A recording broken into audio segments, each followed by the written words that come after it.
Bienvenue au Balado Urbania.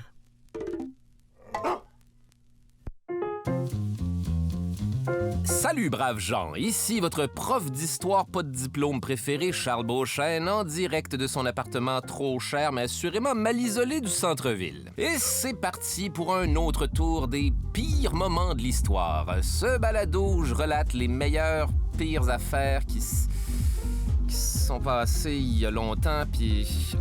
OK, donnez-moi 2 secondes. Là. Hey! Hey, hey, hey, hey, hey! Y a-tu moyen de se calmer? Ça baisse! Excusez, c'est comme ça plusieurs fois par jour. Bref, content de vous revoir, quoique c'est un grand mot, il y en a qui doivent m'écouter graine à l'air en ce moment, puis je veux rien savoir de vous. En tout cas, tout ça pour dire, les 3 mousquetaires. Qui ne connaît pas les aventures de D'Artagnan, Athos, Porthos et Aramis?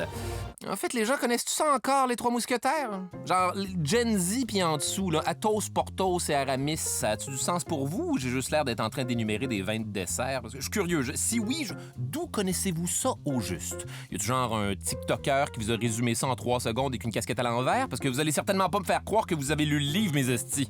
Voyez-vous d'où je viens dans les méandres des années 1990? Les 3 mousquetaires, c'était super populaire. On nous a servi des mousquetaires à toutes les sauces, des films, des séries, l'homme au masque de fer avec le beau Leonardo DiCaprio à l'époque où il avait pas l'air de suinter du scotch si tu y squeezes la face, des dessins animés des 3 mousquetaires, le dessin animé japonais des 3 mousquetaires où Aramis c'est une femme puis on s'en rend compte en l'espionnant dans le bain comme des petits pervers, Albert le 5e mousquetaire et bien sûr l'épouvantable version où c'était toutes des chiens.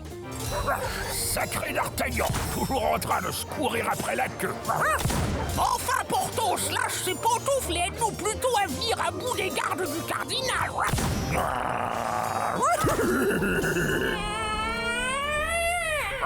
Pas le sang bleu, c'est la perfide Milady, le seul personnage à être une chatte dans ce monde de bons chiens-chiens. Ça doit être une sorte de commentaire misogyne de l'époque, comme quoi les femmes et les chats c'est pareil parce qu'on peut jamais les truster. Un des auteurs a dû avoir un divorce difficile. Bref.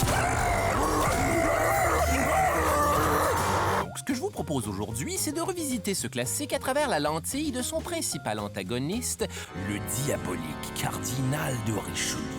Ce sinistre personnage, dans sa tunique rouge comme le sang, tellement détesté à son époque qu'il est devenu ni plus ni moins qu'un méchant de dessin animé dans le monde moderne. Mais qui était-il vraiment, dis-je, comme une couille qui connaît déjà la réponse? Eh bien, on va finir par le savoir en observant la tumultueuse bromance qui va unir son destin à celui du roi Louis XIII, à même une véritable pièce de théâtre d'été, à savoir qui va diriger la France pendant la première moitié du 17e siècle. Donc, au menu, toutes vos affaires préférées, des complots, des exécutions, puis fouillez-moi, j'ai beaucoup de chats. Oh, excusez-moi, ça doit être le voisin, ça. Ouf, par le générique, je règle ça puis j'arrive. Viens ici, toi.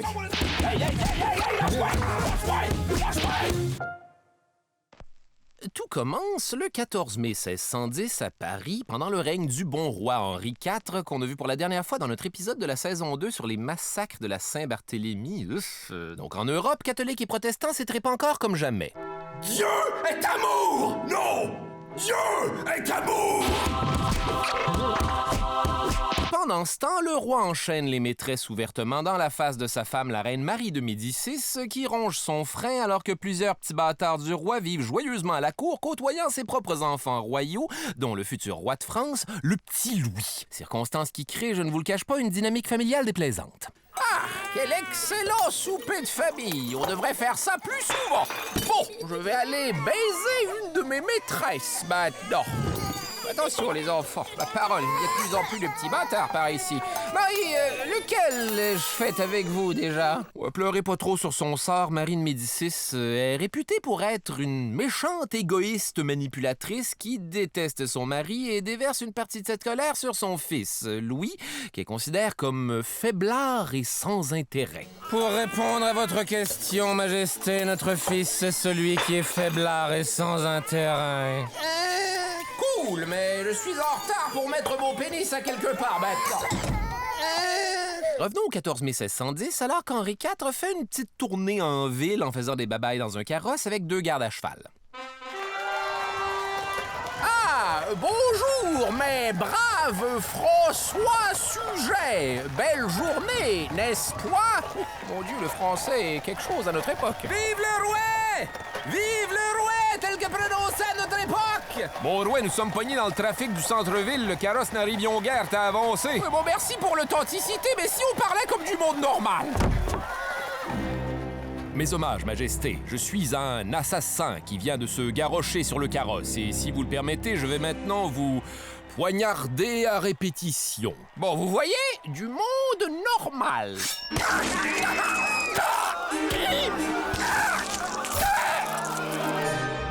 Cet assassin tout en nuances, c'est François Ravaillac, un fanatique religieux sujet à de fréquentes visions mystiques depuis des années, mais au lieu de faire un Jeanne d'Arc puis de canaliser tout ça à des fins constructives, lui va opter pour le populaire devenir un malade au couteau. Mais un malade au couteau étrangement frangeux parce qu'il avait pris le temps de s'auto-dénoncer 2 jours avant, comme quoi le régicide, c'est un sport de gentleman. Mon père, il faut me mettre en prison sur le champ, sinon j'ai bien peur que je vais tuer le roi dans 2 jours exactement. Voyez-vous, je suis fou.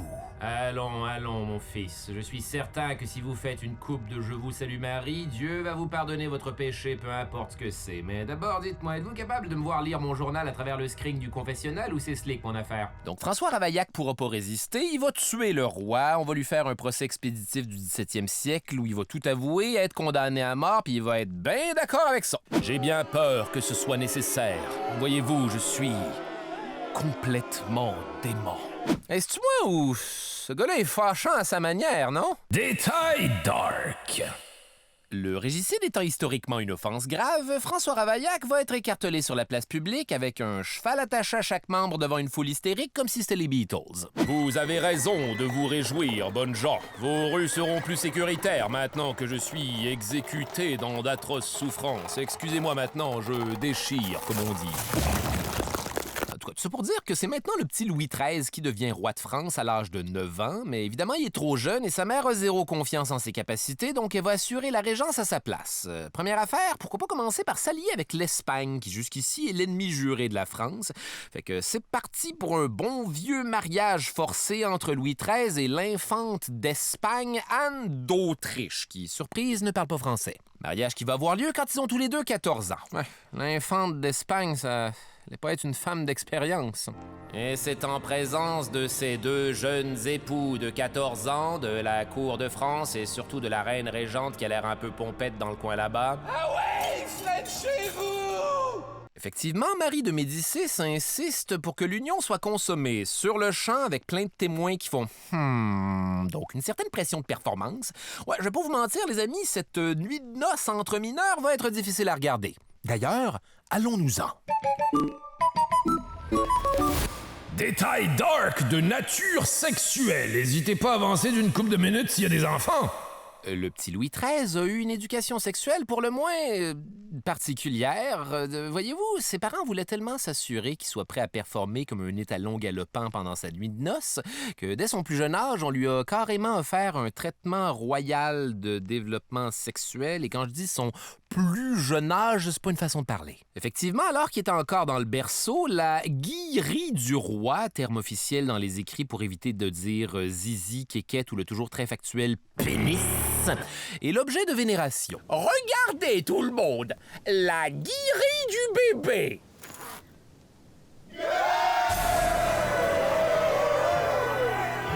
Mon Dieu, nous sommes bien peu de choses dans l'univers.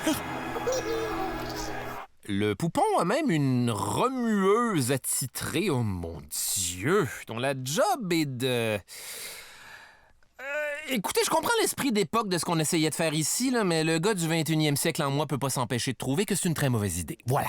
Dans les années qui suivent, on encourage le petit Louis à des exhibitions répétées où on lui fait simuler l'acte qu'il accomplira plus tard avec son épouse en applaudissant comme un récital de violoncelle. Donc, bien sûr, ça va le fucker complètement. Il va devenir hyper prude et incapable d'avoir du sexe avec qui que ce soit.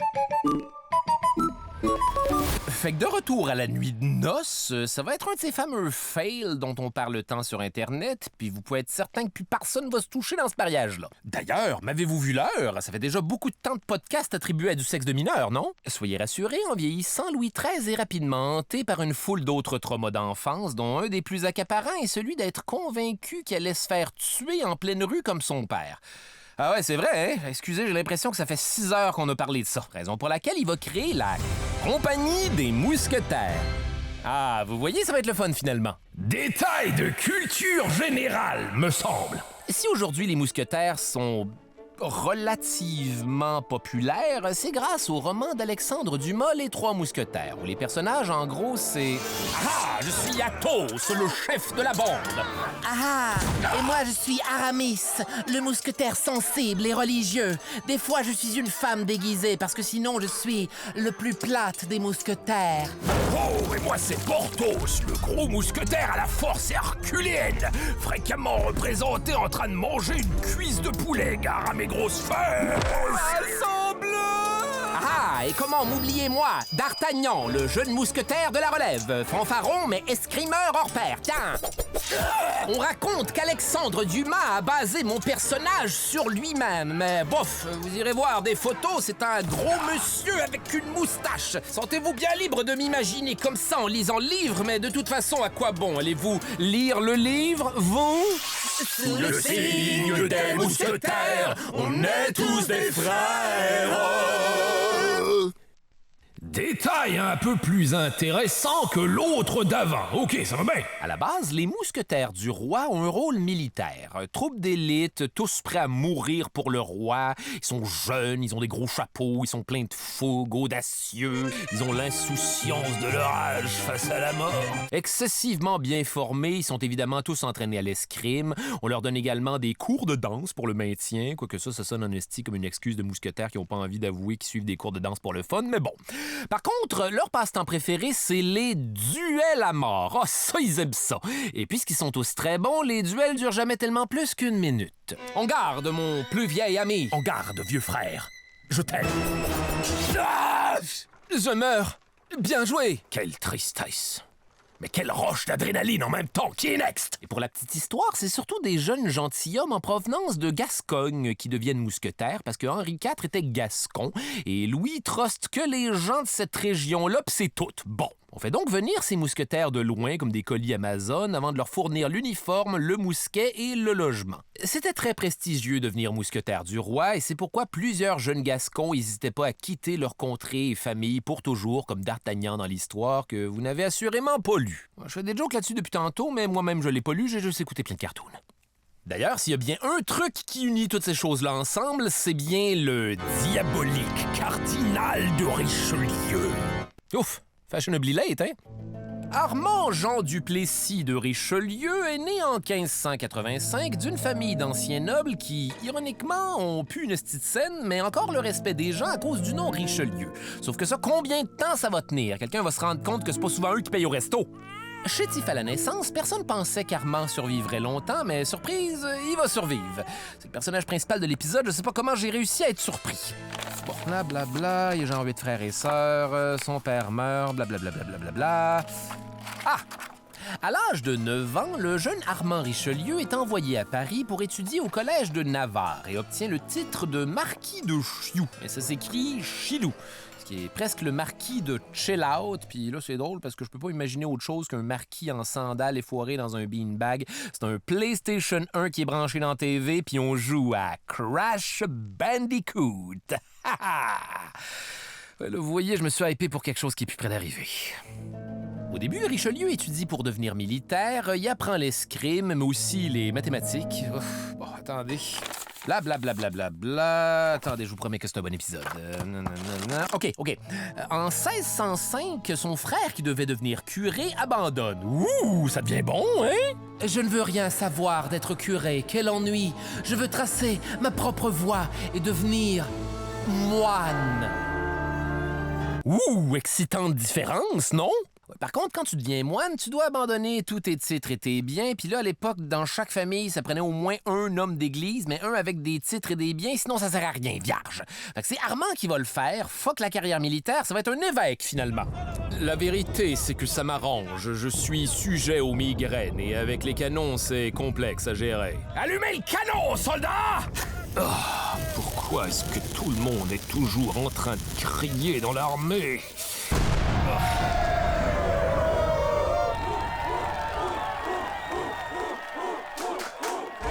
Ce sont de longues journées, les amis. On lui impose donc de devenir évêque de l'évêché de Luçon, qui appartient à sa famille depuis des générations. Évêché sur lequel Richelieu va avoir ce commentaire. J'ai hérité de l'évêché le plus crotté et désagréable de toute la France. Livraison de fumier!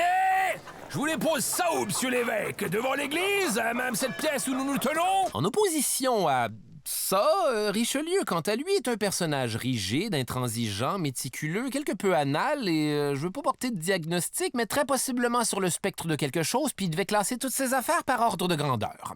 Sa manie de vouloir que tout soit parfaitement immaculé et ordonné le pousse à remettre de l'ordre dans son évêché pourri et il obtient rapidement les louanges de tout le monde alors que dans le fond, il y avait juste des tocs de ménage super violents. Des exploits obsessifs-compulsifs qui vont arriver jusqu'aux oreilles de la reine-mère Marie de Médicis, pour qui il va travailler quelque temps à titre de conseiller.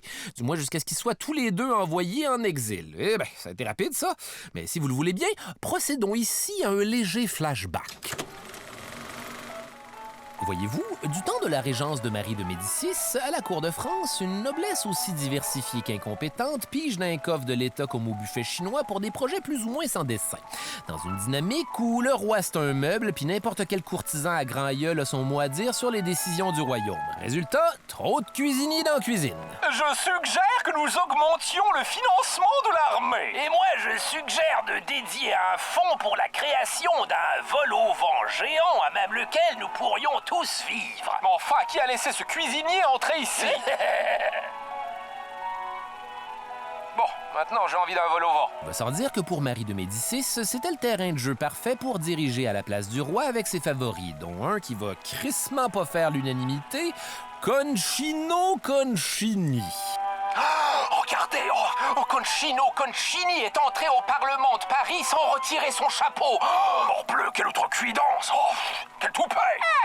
Mi dispiace, les amis, mais quand on porte un chapeau aussi gros que celui de Concino Concini, ça serait une insulte encore plus grande de la lever, non? Son maudit sur sa rhétorique italienne! Allez, ciao, stupido! Mais ce qui va seulement pas le faire avec le petit Louis XIII, c'est ce qu'on appelle le scandale de la chaise. Regardez, Concino Concini s'est assis dans la chaise attribuée au roi. Morbleu, quelle autre cuidance! Mi dispiace, une chaise est une chaise, non? D'une certaine façon, c'est un compliment que le grand Concino Concini il fait au roi en déposant ses faufounes bellissima dedans, non? Fait qu'on va le pendre. Satisfaisant, non? On est en 1617, c'est le petit Louis XIII, 15 ans, qui le condamne lui-même comme un grand garçon, juste avant de chasser sa mère de la cour pour avoir amené des estis de parvenus comme ça à maison. Suite à l'exécution de Concino Concini, Richelieu est en exil avec la reine-mère, puis sa carrière a l'air pas mal finie avant même d'être cardinal. Bon, ça commence bien. Donc, histoire de sauver sa propre situation sociale, Richelieu va être obligé de trouver un moyen de les réconcilier parce qu'à un moment donné, lui, il a des factures à payer. Chose qui va, contre toute attente, réussir en enfermant le roi et sa mère dans un château jusqu'à ce que ce soit juste suffisamment réglé pour être à peine fonctionnel avant la prochaine fois où ça va inévitablement repéter. Donc, l'ancêtre des thérapies de couple, finalement. J'ai levé des troupes contre toi, Louis, et crois-moi, ce n'est qu'une question de temps avant qu'elles ne viennent s'occuper de tes fesses de petits merdeux. Ah oui? Et qu'est-ce qu'elles vont faire, ces troupes? Mère, me forcer à frencher? Si vous le permettez, j'aimerais qu'on prenne le temps de s'attarder au choix de mots utilisés. S'occuper de toi, forcer à frencher. Manifestement, on est dans l'amour ici. C'est simplement que vous avez des façons différentes de vous le témoigner. Donc tout le monde se pardonne et on se fait des bisous. Comment vous remercier de ce tour de force, Richelieu? Eh bien, vous pourriez me faire sacré cardinal, je dis ça, je dis rien. Ainsi commence la légende du cardinal de Richelieu. Figure dramatique, drapée dans sa longue soutane rouge, avec ses joues creuses, ses yeux de renard, sa petite moustache fine complémentée d'une barbichette pointue. En fait, paradoxalement, pour un religieux, Richelieu a exactement l'air de quelqu'un déguisé en diable à l'Halloween. Heureusement, personne à l'époque avait le référent. Détail intéressant. Richelieu n'est pas très grand, chose à laquelle il aime bien pallier en portant des talons hauts en dessous de sa soutane. Écoutez, je mentirais si je disais que c'est le premier religieux que je vois faire ça. C'est toutes des estis de fripons. Autre détail intéressant. Celui-là est méconnu, mais le cardinal de Richelieu adorait les chats. Eh ben, à un tel point qu'il y en avait toujours minimum une quinzaine autour de lui. Ça devait sentir l'ammoniaque, les chums! Pour la plupart, des persans au poil angora, et dire que le petit rouleau qui colle n'était pas encore inventé. Sur les nombreux tableaux de Richelieu qui vont être réalisés au cours de sa vie, il est accompagné d'un chat comme le Dr Gang dans Inspecteur Gadget, un référent que personne n'avait non plus à l'époque, ni aujourd'hui d'ailleurs. En fait, ce qui est bel et bien intéressant, c'est qu'avant, un chat, c'était surtout une affaire que tu gardais pour attraper les souris à des époques où tout était dégueulasse. Tu lui donnais une soucoupe de crème en échange, mais tu devenais pas l'ami de cette shit-là. Eh bien, ce serait au cardinal de Richelieu qu'on doit d'avoir grandement contribué à les faire considérer comme des animaux de compagnie. Il était d'ailleurs particulièrement créatif dans le choix de noms de ses petits minous. On retrouve entre autres Félimar, Mimi Piaillon, Mounard le Fougueux, Perruque, Rubis sur l'ongle, Serpolet, Pyram, Tisbé, Racan, Soumise, Gazette, Ludovichka, mais aussi Ludovic le Cruel et pourquoi pas Lucifer. Le cardinal de Richelieu, bel et bien un serviteur de Dieu. D'ailleurs, assoiffé de pouvoir et d'ambition personnelle, Richelieu va se rendre compte que Marie de Médicis, c'est pas de la si bonne compagnie à entretenir quand on veut pas être banni d'envie. Alors désormais, son plan de fin renard, c'est de se rapprocher du roi, qui est effectivement un jeune homme qui a l'air d'avoir besoin d'un coup de main, comme le disaient plusieurs de mes professeurs d'ailleurs. N'ayez crainte, sire. Si Sa Majesté daigne bien me faire confiance, j'ai gossé ce matin en déjeunant un plan tout à fait ingénieux pour affirmer le plein potentiel de son pouvoir royal tout en faisant le ménage à la cour. Et croyez-moi quand je vous dis que j'aime faire le ménage. Mais enfin, qu'avez-vous encore manigancé, Éminence? Votre Majesté est fatiguée. Concentrez-vous plutôt sur les yeux de ce petit chat. Tout ira bien. Oui, tout ira bien. Pour commencer, vous allez me nommer conseiller du roi. Mais Richelieu, tu es si vieux! Vous me nommerez! Conseiller du roi, tout ira bien. Blague à part, on est rendu en 1624, Richelieu est maintenant premier ministre, puis il y a tout un sacré programme pour le roi. Numéro 1, tasser les protestants qui sont en guerre contre les catholiques royaux français en assiégeant la citadelle protestante de La Rochelle pendant plus d'1 an. Ce qu'il va faire en laissant famille et enfants manger littéralement le cuir de leurs chaussures. 15 000 morts, soit dit en passant, jusqu'à ce qu'on finisse par se soumettre au roi. Tout ira bien. Numéro 2. Faire perdre de l'influence aux Habsbourg, cette fameuse famille autrichienne richissime qui possède plusieurs territoires encerclant la France, ce qu'il va faire en gonflant la force militaire et en multipliant les attaques. Fun fact, l'épouse royale Anne d'Autriche vient justement de la famille des Habsbourg, ce qui regarde mal pour les soupers de Noël. Tout ira bien. Numéro 3. Imposer l'absolutisme royal. Tout ira bien. Mais Richelieu, c'est que je ne sais pas du tout ce que c'est, moi, que l'absolutisme royal. Oui, effectivement, Sa Majesté soulève un bon point qui sera certes partagé par les auditeurs du podcast qui écoutent ça en char avec des kids qui crient. L'absolutisme royal, c'est une centralisation absolue des pouvoirs monarchiques à une seule personne, en l'occurrence, le roi. Le roi est choisi par Dieu et donc toutes les décisions lui reviennent.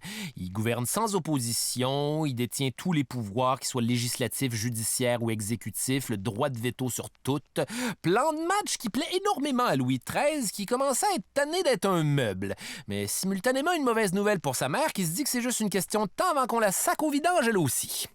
Dans un épisode qu'on appelle la journée des dupes, Marie de Médicis va faire une méga scène à Louis XIII à propos du fait que maintenant elle déteste Richelieu, qui est dans la pièce. Mais enfin, Louis, espèce de pauvre petite bite! Comment ne peux-tu pas te rendre compte que cet immonde torche-queue de cardinal te manipule afin de s'accaparer tout ton pouvoir? Aïe aïe, ma face. Je crois déceler que son Altesse la Reine est fâchée contre moi. Bon, écoutez, mère, ce n'est ni l'endroit ni le moment. Je vais aller réfléchir à tout ça à mon pavillon de chasse. Richelieu, venez m'y trouver plus tard.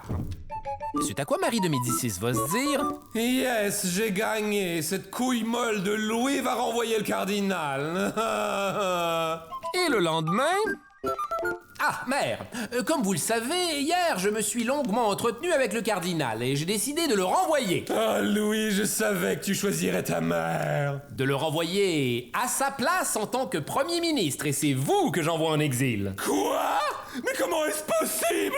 Maudit sois-tu, Richelieu! Je baptise cette journée la journée des dupes.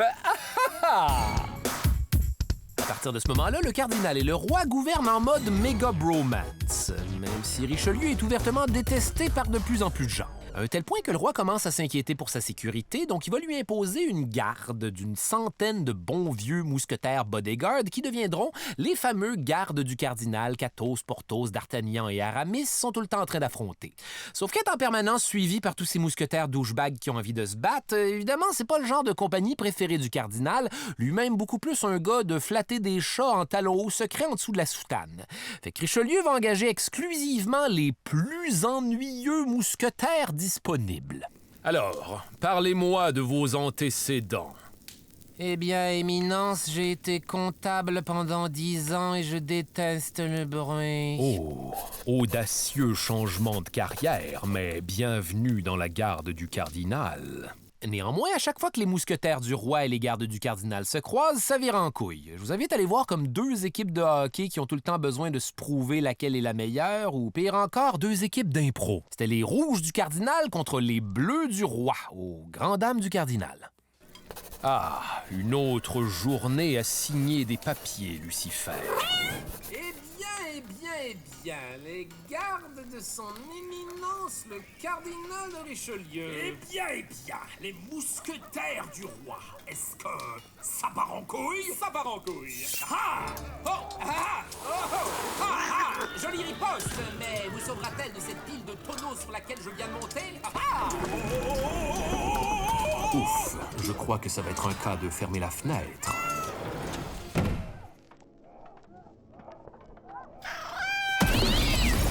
Des excuses, Éminence. Je voulais voir ce qui arrive si on s'accroche à la corde coupée d'un chandelier. La vérité, c'est que c'est plutôt cool. J'en ai assez. Donc, le cardinal va décider que le party est fini et promptement interdire tous les duels en France, sous peine de mort. Étrange. Ne m'obligez pas à tous nous faire tuer pour vous empêcher de vous tuer. Fait que là, pour faire changement, on va se mettre à trouver que Richelieu, c'est un empêcheur d'avoir du fun en rond et commencer à comploter contre lui. Détail culinaire. C'est Richelieu qui a fait arrondir le bout des couteaux à beurre. Ouais, avant, c'était pointu, cette affaire-là. D'abord, c'était pour empêcher les gens de se curer les dents, ce qui l'écœurait, mais ça permettait aussi, théoriquement, de prévenir les tentatives de meurtre et les duels sous la table. En garde!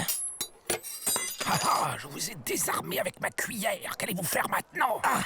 Je vais vous achever à coups de napkin, oui. C'était plus fun avec les couteaux. En fait, ce qui est surtout drôle là-dedans, c'est qu'on est encore pogné avec des couteaux à beurre qui coupent pas, mais qui prennent la moitié de nos tiroirs en esti. Par contre, face à des couteaux à steak qui ont toujours parfaitement pu étendre du fucking beurre, combien de sortes de couteaux ça va nous prendre pour arriver à vivre de manière décente? Vierge! Pendant ce temps, la sexualité du roi est moins olé-olé que jamais. Ça fait des lustres qui visitent plus le lit de la reine. Donc c'est Richelieu du haut de ses talons hauts de soutane qui va devoir s'en mêler. Parce qu'un royaume sans descendance royale, ça fait pas des enfants forts.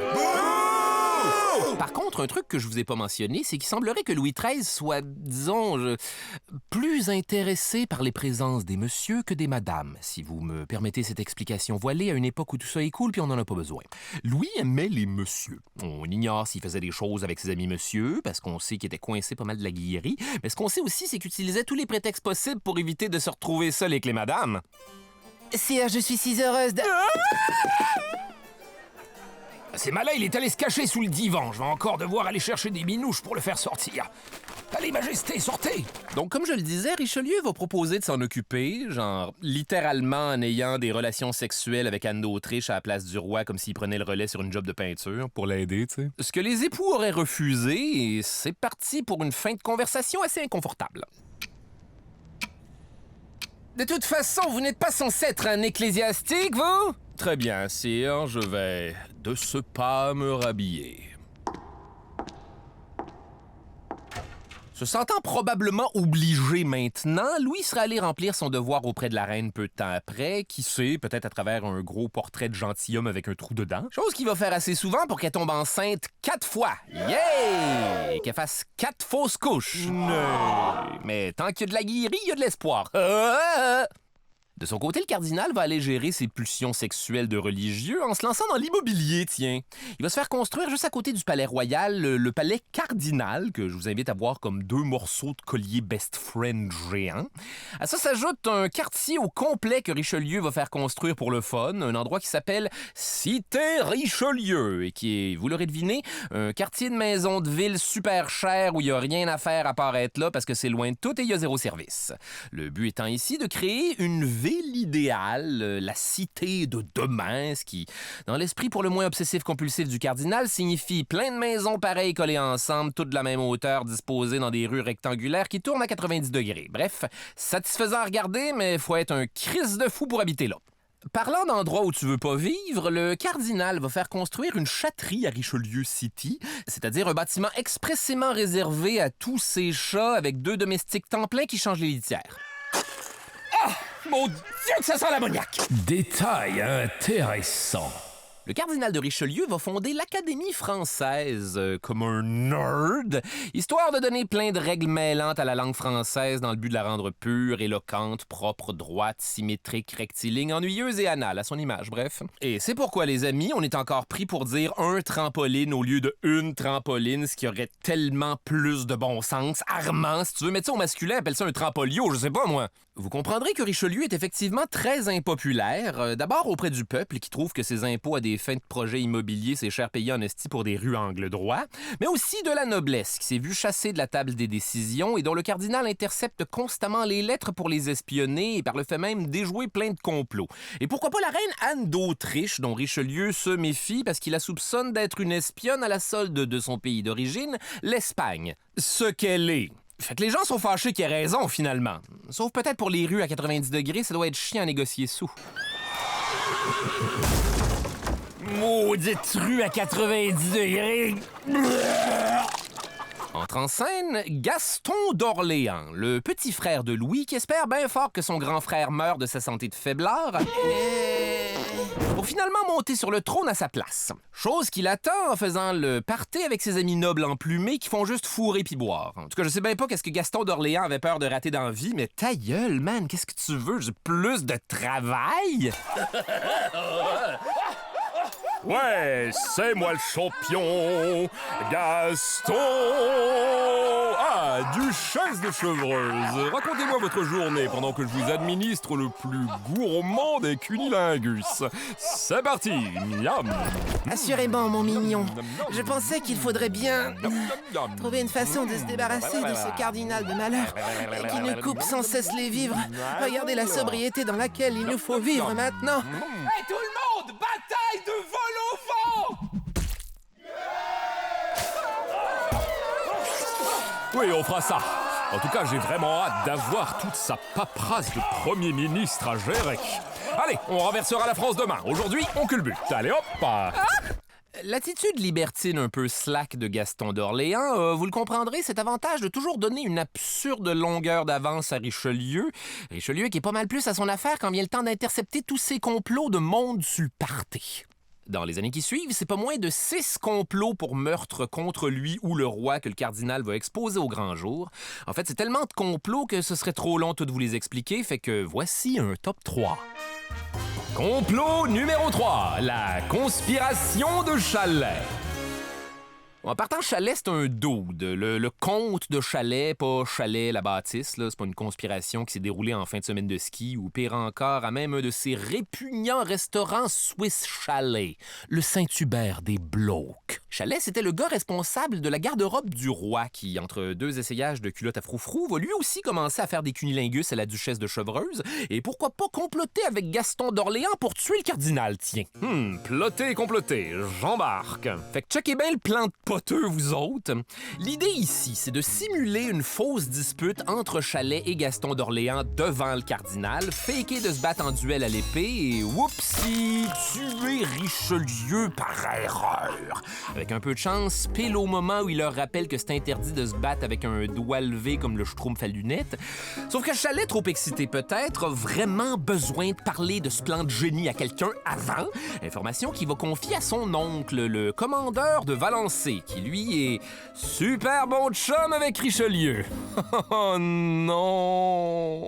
Bien essayé, mes hosties. Pogné les culottes baissées, Gaston est obligé de signer un contrat, comme quoi il s'excuse et est bel et bien soumis à son frère contre qui il promet de ne plus jamais comploter. Il stoule tous ses complices, suite à quoi on va l'obliger à marier Mademoiselle de Montpensier, une fille super laide choisie spécialement par le cardinal comme punition. Meilleure chance la prochaine fois, monsieur le frère du roi. Mariez ce pichou à cette heure. Non, non, non! Je vais même célébrer le mariage en personne, pour le fun. Cet homme-là est diabolique. Détail dark. Chalet, par contre, va avoir la chance d'être décapité. Pfiou. Mais sous les ordres de Richelieu, le bourreau va être habilement remplacé par un autre condamné à mort qui a jamais fait ça de sa crise de vie, lui, à qui, au lieu d'une épée, on donne une doloire, un genre de petite hache de marde qui va jamais faire la job. Puis ça va prendre 30 coups pour l'achever. Je pense encore que c'est moi qui l'a eu pire. Youhou! Gaston! Merde. Complot numéro 2, la conspiration de Montmorency. Malheureusement, Mademoiselle de Montpensier, la nouvelle épouse moche de Gaston d'Orléans, meurt en couche 1 an après le mariage. C'est triste, mais ça redonne le champ libre à Gaston pour recommencer à batifoler avec des nouveaux amis adeptes de complots et de pratiques sexuelles surprenantes. OK, tout le monde. C'est maintenant l'heure de se venger de Richelieu, mes amis. Hey, mais un instant, vous êtes nouveau dans l'orgie, vous? Effectivement, monsieur. Je suis Henri II de Montmorency et les complots, moi, ça me branche. Parfait, expliquez-moi tout ça déguisé en ma mère qui nous surprend. Mais avant même qu'ils aient le temps d'élaborer un plan, Richelieu a vent du fait que Gaston d'Orléans s'est fait un nouvel ami assez haut placé et on va tout simplement le faire arrêter juste au cas. Situation face à laquelle le frère du roi va faire... OK, éminence, coupable. Vous m'avez eu, Montmorency et moi complotions comme jamais pour vous tuer. C'est raté, faites ce que vous avez à faire, que la justice suive son cours. Des têtes doivent rouler, je comprends tout à fait, mais souvenez-vous que vous ne pouvez pas exécuter le frère du roi. En fait, mon enquête ne m'avait encore rien révélé de tout ceci, mais merci du tuyau. Je vais de ce pas condamner à mort Montmorency. Voyons, est-ce que je serais un mauvais conspirateur? Détail dark encore. Puisqu'il va demander pardon à son roi avec beaucoup d'élégance, on fait grâce à Montmorency de ne pas avoir d'exécution publique. Par contre, la légende raconte qu'on aurait expérimenté sur lui une toute nouvelle machine d'exécution, une sorte de tranche-tête où un fer de hache tombait entre deux montants verticaux et bien sûr, la machine va fonctionner comme de la merde et on va devoir s'y reprendre à beaucoup trop de reprises. Ne pourrais-je pas me marier avec une laide, moi aussi? Numéro 1, la conspiration de 5 mars. 5 mars était un beau jeune homme. Attendez, 5 mars, c'est son nom? Quelqu'un avait des parents hippies. En fait, c'est le marquis de Saint-Mars, pour ceux pour qui ça fait une différence. Un jeune homme issu d'une famille noble, ami de celle du cardinal. C'est Richelieu lui-même qui l'a présenté au roi et Louis va être tout de suite pris d'affection parce qu'il est beau. Saint-Mars devient rapidement un favori du roi. Il est nommé premier écuyer, ensuite grand écuyer de France, mais surtout grand maître de la garde-robe, probablement celle de laquelle le roi est pas prêt de sortir. Ça fait beaucoup de gros titres pour un si jeune homme qui devait, à n'en pas douter, plaire beaucoup au roi, qu'on imagine le regarder avec les yeux de quelqu'un qui va bien se le taper. Ouais, j'espère que vous vous attendiez pas à une image plus poétique. On est en fin d'épisode, je suis fatigué, ça va être ça. Évidemment, Saint-Mars devient un petit déquède super arrogant et Richelieu, jaloux de sa proximité avec le roi, le prend en grippe. Fait que pour se protéger, Saint-Mars va comploter avec Gaston d'Orléans. Puis à ce stade-ci, vous connaissez le refrain. Le cardinal intercepte leurs lettres parce qu'il y a des espions jusque d'intérieur. Puis Gaston stoule tout le monde en misant sur le fait qu'on peut pas l'exécuter, lui. Bien joué encore une fois, Richelieu. Voici le nom de tous mes complices. Et bien sûr... Détail dark. Comme pour l'exécution de Chalais, le bourreau est évidemment plus noob que jamais. Ça vire tellement en boucherie que même la foule rassemblée pour l'exécution, qui, je vous le rappelle, à l'époque fait office de divertissement public, est complètement dégoûtée. Faites-moi confiance que c'est un public rodé. Mais où va notre société si on ne peut même plus assister à une exécution publique pour toute la famille? Remboursez-moi mon passeport familial! Et les dernières paroles de Saint-Mars, se noyant dans son sang, vont être... Mon Dieu, qu'est-ce que c'est que ce monde? Attendez, cette fois-ci, je vais l'avoir. Hop! Non! Détail réconfortant. Je me suis dit que ça ferait du bien à tout le monde rendu là. Après 23 ans de mariage plate, le roi Louis XIII et la reine Anne d'Autriche, maintenant âgés de 38 ans, vont s'organiser une sortie dans une station thermale à Forges-les-Eaux en Normandie. Et c'est là qu'on raconte que pendant une nuit d'orage violent... Oh, ma reine, je ne sais pas si c'est le spa, le voyage ou la tempête à l'extérieur, mais on dirait que j'ai soudainement envie d'être homosexuel avec vous. Et 2 minutes plus tard... Je ne sais pas ce qui se passe, mais... Vive la France! Et de cette baise magique va naître en 1637 Louis XIV, le roi soleil, un des plus grands souverains que le royaume de France ait connu. D'ailleurs, tout ça arrive juste à temps pour la fin de vie de Richelieu, qui approche les 60 ans. Jeune vieux quand même, si vous voulez mon avis. Mais effectivement, depuis quelques années, il souffre comme jamais. Il y a des fièvres, peut-être dues à la malaria. Jeez! Il y a aussi des rhumatismes, la goutte et des hémorroïdes sévères, probablement provoquées par une gonorrhée contractée quand il était plus jeune. Fait qu'en gros, il se déplace dans un lit, couché sur le ventre, avec des porteurs, parce qu'il a tout le temps mal au cul, duquel s'échappe, selon le commentaire de l'époque, une odeur tellement immonde, même en termes de cul du 17e siècle, qu'on peut le suivre à l'odeur comme un genre de Google Maps. Je paraphrase, bien sûr. Le roi, lui aussi, a des problèmes de santé. Il a 41 ans, mais il est aussi en fin de vie. Fait que tous deux mourants, le roi et le cardinal font leur meeting couchés chacun dans leur lit côte à côte en se faisant slicer les fistules par les médecins. Alors, comme je vous le disais, la stratégie militaire serait d'envoyer... Ne parlez pas, mon ami. Nous allons effectivement envoyer nos bateaux directement à... Comme c'est bon de ne pas vivre ça seul, si... À qui le dites-vous? Best friend forever! Le cardinal de Richelieu meurt le 4 décembre 1642, léguant à sa famille et ses chats un héritage de pas moins de 20 millions de livres françaises, soit l'équivalent de 516 millions d'euros d'aujourd'hui pour des chats! Détail dark. Dans son testament, Richelieu lègue une maison et une pension à ses chats pour qu'ils vivent dans le luxe après sa mort avec 2 serviteurs à 4 pattes dans les litières pour toujours. Sauf qu'à la mort du cardinal, on va plutôt décider juste de pas faire ça. En fait, ce qui va se passer, c'est que des gardes vont débarquer dans Châtery, égorger tous les chats avant de les amener dans une auberge voisine où la légende raconte qu'on les a cuisinés en ragoût. Oh, oh, oh, Lucifer!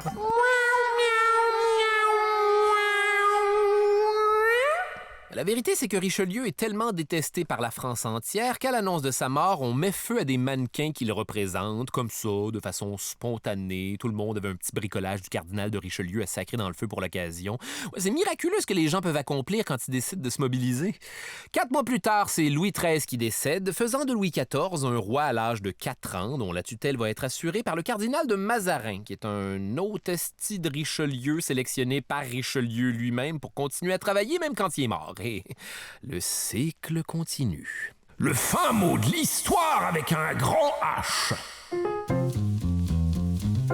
On pourrait dire bien des choses sur le diabolique cardinal de Richelieu. Par exemple, était-il vraiment diabolique?